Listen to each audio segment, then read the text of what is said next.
Entre o que penso que devo ensinar e o que o aluno quer, deseja aprender, há um grande distanciamento? Se há, então, o que ensinar e o que aprender? É o que nós vamos discutir no episódio de hoje.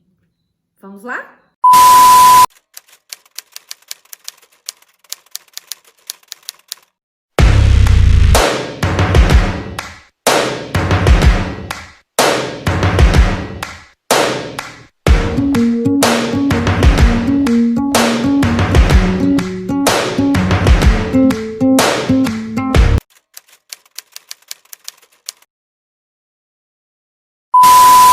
Goffman define esse espaço que chamamos de escola como espaço interacional.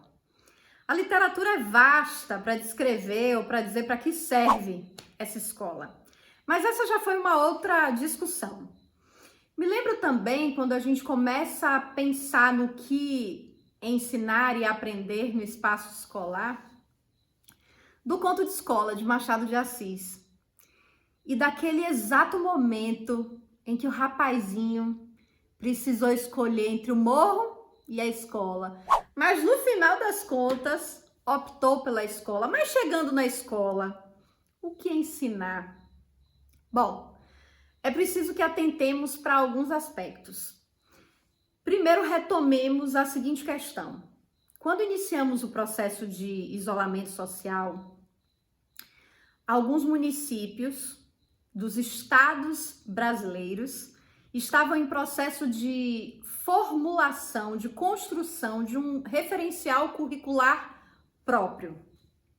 Além disso, redes e sistemas privados também estavam construindo os seus referenciais. Tudo isso com base na BNCC, na Base Nacional Comum Curricular. Algumas unidades escolares, alguns sistemas, algumas redes já estavam concluindo, já haviam concluído, e outras estavam em processo de construção dos seus referenciais a partir da base. Mas nesse momento em que definíamos cuidadosamente o que trabalhar em cada unidade letiva, iniciamos um processo de isolamento social, em que as práticas pedagógicas foram alteradas consideravelmente, ou pelo menos esperamos que tenham sido alteradas.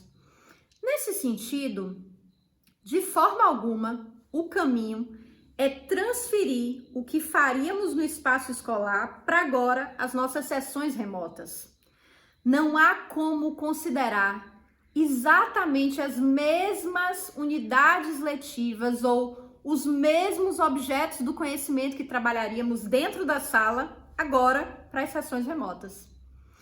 Então, o que ensinar e aprender agora? Primeira coisa, estavam previstas, antes do período do isolamento social, a abordagem de alguns objetos do conhecimento por unidade letiva. Muito bem. O que a gente faz então?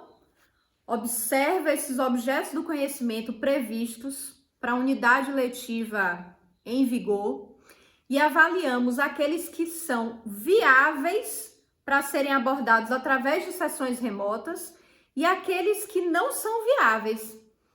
À medida que a gente faz essa análise, conseguimos perceber exatamente aquilo que cabe e aquilo que não vai se enquadrar na tela do computador ou do celular. Depois que a gente seleciona dentre os objetos do conhecimento daquela unidade letiva que são cabíveis para sessões remotas, sejam elas síncronas ou assíncronas, o segundo passo é verificar destes objetos do conhecimento quais são de fato aqueles que são essenciais. O que de fato é essencial e o que se torna acessório. Só que esses dois passos não são suficientes, porque a gente só está olhando para o que já foi, né? Para uma unidade letiva pensada, para objetos do conhecimento concebidos. Só que nesse instante emergem outros temas essenciais. Então cabe incluir além desses objetos do conhecimento cabíveis e essenciais, novos temas problematizadores que emergem, portanto, desse contexto. Então, vimos agora 3 passos, ou 3 etapas, ou 3 coisas que podemos fazer para selecionar os objetos do conhecimento que apontam para o que ensinar. Sim, o que fazer, já sabemos, né? Agora, como fazer? E aqui vem um recado muito especial para os coordenadores escolares e para todos os demais gestores do trabalho pedagógico. Para que isso aconteça, para que o professor tenha assegurado esse processo, é preciso inicialmente que coordenadores escolares e gestores, de um modo geral, primeiro, problematizem esse contexto, que é um contexto que não se restringe aos sinais e sintomas ou caracterização de uma doença, de um vírus. Esse é um cenário que a complexidade traz consigo a abordagem de várias dimensões. Então, não cabe nem mais que expliquemos para os estudantes o que é o coronavírus nesse momento, ou que em outros tempos nos atenhamos a um único tema. Porque tudo aquilo que acontece em nosso contexto, além de ser multidimensional, tem uma complexidade muito grande. Então, é hora dos gestores do trabalho pedagógico problematizarem primeiro esse momento, para que a partir daí os professores consigam identificar quais são os temas imediatos que emergem desse contexto. Depois disso, é preciso também coordenar essa análise ou da BNCC ou do referencial curricular que a unidade escolar adota, seja uma unidade escolar pertencente a um município, a uma rede ou a um sistema privado. Então, o segundo passo é esse.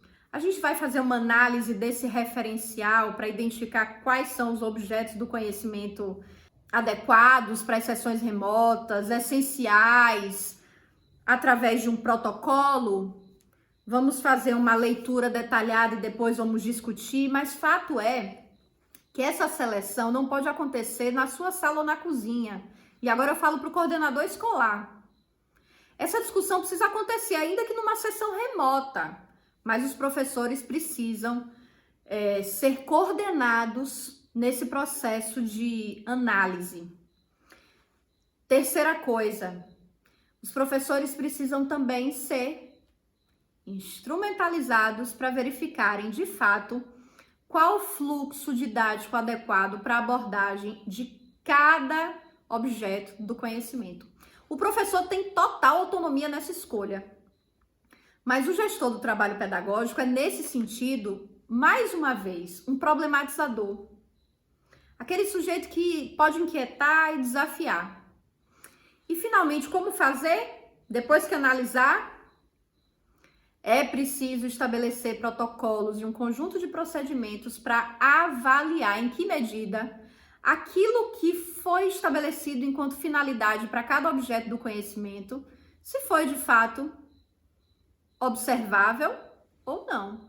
E assim como não dá para pegar o conteúdo tal como, ou o objeto do conhecimento tal como faríamos na sala para as sessões remotas, não há também como pegar um instrumento de avaliação e utilizar em uma sessão remota e nesse contexto tal como ele está. É preciso também pensar nesse caso em procedimentos avaliativos customizados para esse momento. Já vimos o que fazer, como fazer, mas isso tudo tem a ver com o ensinar. E para aprender, o que a gente faz? Vamos ver? Em Imagens Quebradas, Miguel Arroyo nos leva a desconstruir, repensar a escola, o lugar do professor, o lugar do aluno, e a reinventar esse sujeito que, a despeito dos discursos que reproduzimos, é um sujeito que quer aprender. O aluno quer aprender e todo o seu corpo se mobiliza quando ele tem o desejo de aprender. Nesse caso, um dos grandes desafios para que o estudante, ou para o aluno, ou para o aprendente aprender, é que ele tenha o desejo, a vontade de aprender. E para isso, é preciso que ele compreenda ou identifique qual é a relevância daquele objeto do conhecimento e a aplicabilidade dele para a sua vida, dentre outros aspectos. Só que isso não é suficiente. É necessário também que reconheçamos que todo esse processo de ensinagem se dá porque o estudante, o aluno ou o aprendente está ali para problematizar também um contexto. Então, como fazer isso mesmo? Muito simples. Primeiro, assegure que os estudantes tenham repertório para estudo prévio, para que subvertamos essa lógica de um ensino transmissivo e pautado na passividade do estudante. É essencial que disponibilizemos ou suscitemos o estudo prévio. E aí, nesse momento, eu tenho absoluta certeza que você está aí pensando, ou então falou com quem está do seu lado, que não adianta, que você já cansou de pedir para o menino ler, para o menino estudar, para o menino pesquisar, responder o exercício antes e nada adiantou. Mas nós não desistimos nunca, né? E o essencial é que garantamos esse fluxo. Então, para que esse estudante perceba que é necessário estudar antes, o segundo passo torna-se também necessário.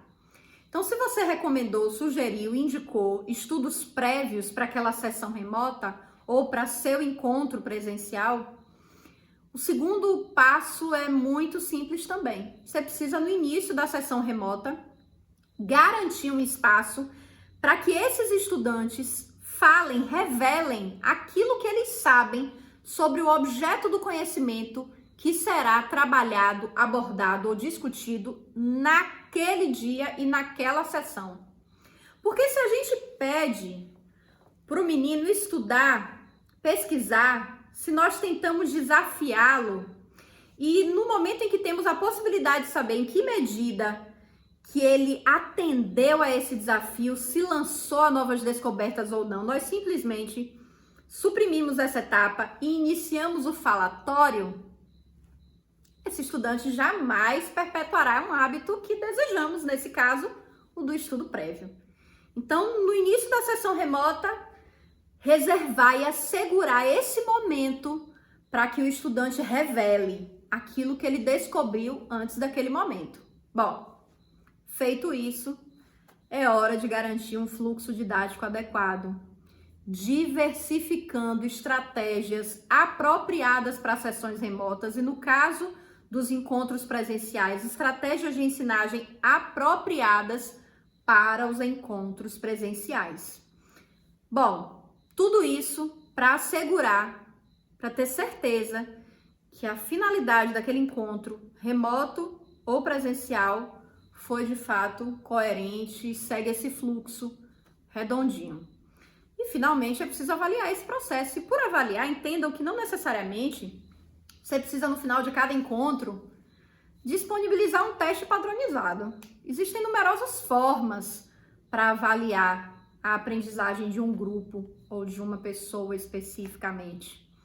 Então, aí cabe selecionar qual é o instrumento de avaliação e que procedimentos devo adotar para verificar que uma determinada aprendizagem estabelecida para aquela aula foi realizada a contento ou não.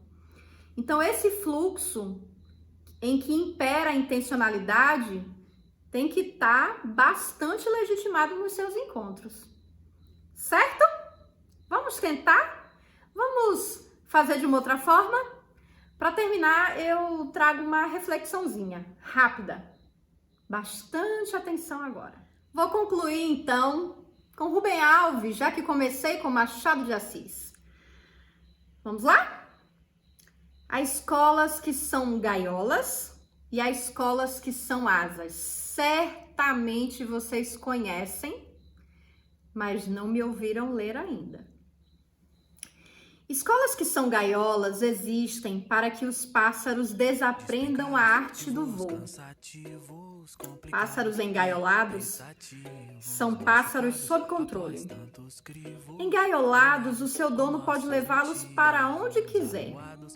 Pássaros engaiolados sempre têm um dono. Deixaram de ser pássaros, porque a essência dos pássaros é o voo. Escolas que são asas não amam pássaros engaiolados. O que elas amam são pássaros em voo. Existem para dar aos pássaros coragem para voar, ensinar o voo. Isso elas não podem fazer, porque o voo já nasce dentro dos pássaros. O voo não pode ser ensinado, só pode ser encorajado. O meu desejo é que você seja essa pessoa para encorajar ou para abrir a gaiola e reensinar a voar. Para que ensinemos de fato aquilo que é importante. Se você quiser conversar sobre isso com outros professores, nesse vídeo eu vou lhe fazer um convite muito especial. Há um grupo no Telegram em que participam professores de todo o país. Lá eu disponibilizo materiais, posto os vídeos antes da hora e faço alguns comentários. Se inscreva! Você vai verificar que tem o link na descrição desse vídeo. Participe junto conosco e continue essas discussões porque a série ainda não acabou. Estamos apenas no terceiro dos 5 episódios. Até mais!